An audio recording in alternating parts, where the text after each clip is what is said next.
Mas vamos falar aqui agora da hemoglobina glicada. Acho que até alguém perguntou aqui no Instagram como que seria a hemoglobina glicada, né? Então vamos falar um pouquinho sobre a hemoglobina glicada. Quem é a hemoglobina glicada? Para o diabético, a hemoglobina glicada ela é uma grande fofoqueira, né? Por quê? O que acontece? Se a pessoa for fazer o exame de glicemia e ela ficar fazendo dieta por 3 ou 4 dias, ela vai ter uma possibilidade de normalizar essa glicemia de jejum dela, né? De melhorar essa glicemia de jejum. Mas a hemoglobina glicada não. Por quê? O que acontece? Hemoglobina, a gente falou na aula passada, que ela é o pigmento vermelho do sangue, né? E a função dela é carregar oxigênio pela célula, pelo corpo, tá? E além do oxigênio, a gente vai ter uma porção dessa hemoglobina que a glicose vai se fixar. A partir do oxigênio da molécula de glicose, a glicose fica fixada na hemoglobina. E aí a hemoglobina carrega essa glicose pela corrente sanguínea, tá certo?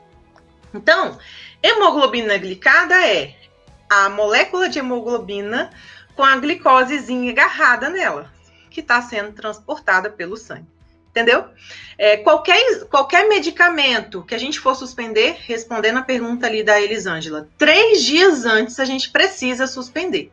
Se o paciente não tomar mais nada para pressão além do diurético, ele não vai suspender. Ele vai avisar no laboratório que ele toma. Entendeu? Agora, se ele toma captopril e hidroclorotiazida e ele ficar 3 dias sem hidroclorotiazida, não vai dar uma alteração tão grande na pressão dele. Entende? Agora ele só toma hidroclorotiazida. Daí você não deixa ele suspender, você só fala para ele, avisa no laboratório que você toma isso, ok? Então tá, continuando, falar da glicada, né? Então a hemoglobina glicada é isso, é esse pigmento com a moléculazinha de glicose agarrada. Só, gente, que essa molécula de glicose, ela vai, esse exame da hemoglobina glicada, ele dá uma estimativa de 3 meses da quantidade de glicose no sangue por 3 meses, nos últimos 3 meses. Por isso, para o diabético, ela é uma super fofoqueira. Tipo assim, vamos supor que a pessoa estava lá enfiando o pé na jaca, comendo tudo quanto era doce e tal. Chegou a época de consultar, ela tem que fazer o exame, o que ela faz? 1 semana, 3 dias, 4 dias, ela fica sem comer nada de açúcar. Daí a glicemia de jejum dela vai dar beleza, mas a hemoglobina glicada conta, né? Na hemoglobina glicada, vai trazer para nós, então, a quantidade de açúcar presente no sangue, uma estimativa dos últimos 3 meses. Dependendo do tipo do maquinário que o laboratório utiliza, pode dar uma precisão de 2 meses, mas é entre 2 e 3 meses, tá certo? Para quem está anotando aí, e tem um detalhe, a hemoglobina glicada nem necessita de jejum, entende? Porque como ela te dá uma memória dessa quantidade, né? Ela te dá uma memória de quanto tem de açúcar no sangue há algum tempo, então ela não precisa nem de jejum, pessoal, é super simples a coleta. Para quem está anotando, existe então 4 referências que a gente precisa de saber. A primeira é a referência normal. Na realidade, a hemoglobina glicada, existe um cálculo que é feito e o resultado ele é dado em porcentagem, tá certo? Quantos por cento de hemoglobina com glicose a pessoa tem, entendeu? Então é assim, quando a pessoa não tem diabetes, nem pré-diabetes, quando a pessoa está normal, com os níveis normais de glicose, vai ser menor do que 5,6%, tá? Vai ser 5,6%. Liga ali e fala se tá legal. Tá?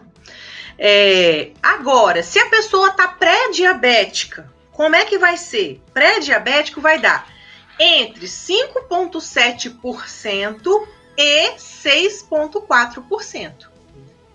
É a hora da pessoa abrir o olho, tô pré-diabético, né? Às vezes a pessoa tá acima do peso, às vezes a pessoa tá sedentária, às vezes ela come tudo enquanto é massa, né? Tipo descendente de italiano, come muita massa, pão, macarrão, pizza, hambúrguer, e aí ela entra num estado de pré-diabetes.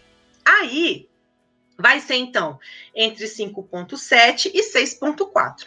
Quando a pessoa já tem um diagnóstico de diabetes, de 6,5 em diante. Então, essas são as referências para diagnóstico, tá certo? Agora, eu falei que são 4 referências de hemoglobina glicada. A 4ª referência é para o paciente que já é diabético. Então, você tem lá o seu controle de pacientes que você acompanha, que você faz a atenção farmacêutica com aqueles pacientes, né? Você tem o seu consultório, tem a ficha do cara. Ele é diabético. Qual vai ser a sua meta? A sua meta vai ser manter esse nível de hemoglobina glicada no máximo a 7%. Então, é assim, você passou para o seu paciente, você fez lá o planejamento dos medicamentos dele, né? Você fez toda a conciliação medicamentosa do paciente, você deu orientação para ele sobre dieta, sobre exercício, você passou uma série de coisas para ele. Aí, depois de 3 meses, vocês vão fazer uma conferência se o cara tá te obedecendo, se o cara tá seguindo. O que você tem que manter nesse paciente? Hemoglobina glicada, no máximo, até a 7%, ok? Ó, a Nena tá falando que eu pulei a 3ª. Então, deixa eu falar aqui de novo, para vocês poderem anotar, tá? Menor que 5,6 é o normal. Menor que 5,6, ok? 5,7 até 6,4, a pessoa está pré-diabética. Então, de 5,7 a 6,4, a pessoa está diabética. De 6,5 em diante, diabetes. Diagnóstico de diabetes, 6,5 em diante. Agora, o paciente já tem o diagnóstico de diabetes, né? Ele já está fazendo um acompanhamento farmacoterapêutico, está usando os medicamentos que o médico passou, tudo bonitinho, tudo conciliado, tudo certo. Qual é a meta desse paciente? Até 7%. Ele não, o ideal dele é entre 6,5 e 7, mas dificilmente ele vai vir para um nível normal, porque ele é diabético. Entendeu? Então, vê se deu para anotar aí, tá, Nena?